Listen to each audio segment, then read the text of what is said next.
The revelation of Christ, number one, you are rooted on the rock. ഒന്നാമത്തെ വെളിപ്പാട് നിങ്ങൾ ക്രിസ്തുവിൽ വേരൂന്നിയിരിക്കുന്നവരാണ്. Nothing can come against you. നിങ്ങൾക്കെതിരെ മറ്റൊന്നിനും കടന്നു വരുവാൻ കഴിയില്ല. Number three, മൂന്നാമത്തെ കാര്യം, most important, ഏറ്റവും പ്രാധാന്യമുള്ള കാര്യം, I will give you the keys.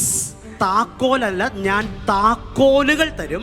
Of the kingdom of God where you are. നിങ്ങൾ ആയിരിക്കുന്ന ദൈവരാജ്യത്തിന്റെ താക്കോലുകൾ ഞാൻ നിങ്ങൾക്ക് തരും. And what does the key do? എന്താണ് ഒരു താക്കോലിന് ചെയ്യുവാൻ കഴിയുന്നത്? It open doors. അതിന് വാതിലുകളെ തുറക്കുവാൻ കഴിയും. It shut doors. അതിന് വാതിലുകളെ അടയ്ക്കുവാനും കഴിയും. അടയ്ക്കാനും തുറക്കാനുള്ള അധികാരം. Key means authority. താക്കോൽ സൂചിപ്പിക്കുന്നത് ഒരു അധികാരത്തെ അത്രേ. He says, I will give you keys, different levels. യേശു കർത്താവ് പറയാണ്, ഞാൻ നിനക്ക് താക്കോലുകൾ തരും എന്ന് പറഞ്ഞാൽ പല നിലവാരത്തിലുള്ള താക്കോലുകൾ.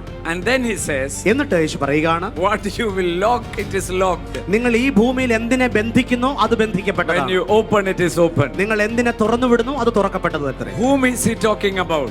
ആരെ കുറിച്ചാണ് യേശു കർത്താവ് He's പറയുന്നത്? not talking about Peter. അത് പത്രോസിനെ കുറിച്ച് മാത്രമല്ല, He is talking about the rock that is Christ. അത് ക്രിസ്തു എന്ന ആ പാറയിൽ വളരുന്നതിനെ കുറിച്ചാണ് പറഞ്ഞത്. He is talking about the church, അത് സഭയെ കുറിച്ചാണ് അവൻ പറഞ്ഞത്, which has the foundation in Christ. ക്രിസ്തുവിൽ അടിസ്ഥാനപ്പെട്ടിരിക്കുന്ന സഭയെ കുറിച്ച്. Number one, ഒന്നാമത്തെ കാര്യം, they will be on the rock. അവർ ആ പാറയിൽ അടിസ്ഥാനപ്പെട്ടവരാണ്. Gates of hell also will not prevail.